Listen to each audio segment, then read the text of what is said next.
Welcome, everyone, to another week of Unsettling Lent as we journey through our weekly Lenten devotion studies.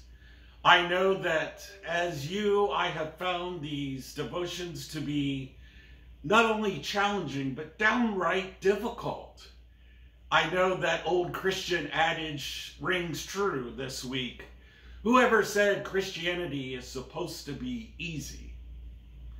This Lent, I hope that you've discovered that our faith calls us to radical sacrifice. What is it that God is calling from each of us to build up the community of God, to make it stronger and to make it more attainable to those we sometimes think of other? We'll come back to that in just a second.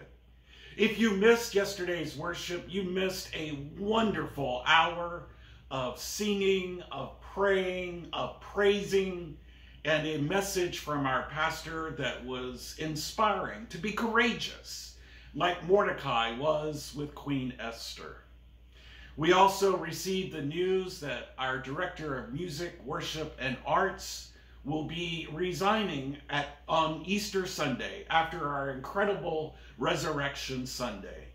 I know you'll wish Gerald and his family the very best. You can send him words of greetings at gricks@nationalcitycc.org.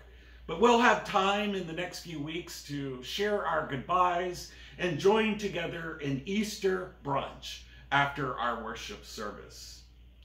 This week we continue in our study groups. It's not too late. We have 3 more weeks, and I hope if you haven't joined us, you'll click on, because tomorrow night at 7:30, we'll be meeting with Reverend Dr. Michael McMahon, who will be leading us in a Zoom study group starting again at 7:30. On Wednesday nights, we join with Shauna and Alan Williams and Jude and Sage at 6 p.m. at their house in Northeast Washington. Sunday mornings, please join Loretta Tate, Larice Dancy, Sarah Ann Ketchum, and many, many others as we also go through the week's devotion studies.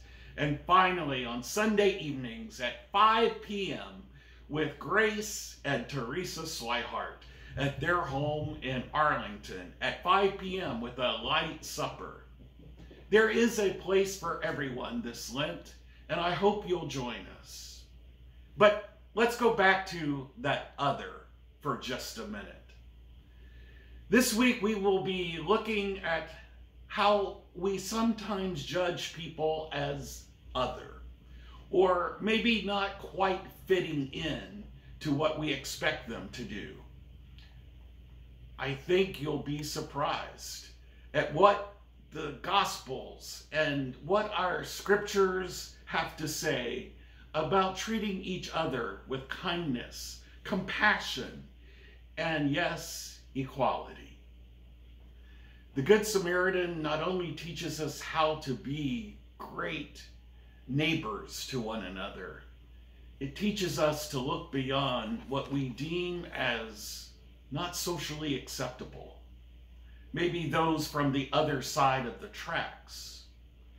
Maybe this week as we examine other, we'll think about, do we hold the kingdom of God away from others?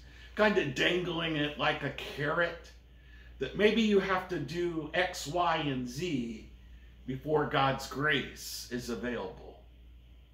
There's a lot to delve into this week, and I pray that we will do it together as a church family as we rise to the occasion of what God is calling us to be unsettled in 2023. God's blessings. Reach out to Pastor Stephanie or myself if you have questions about these week's devotions. God bless.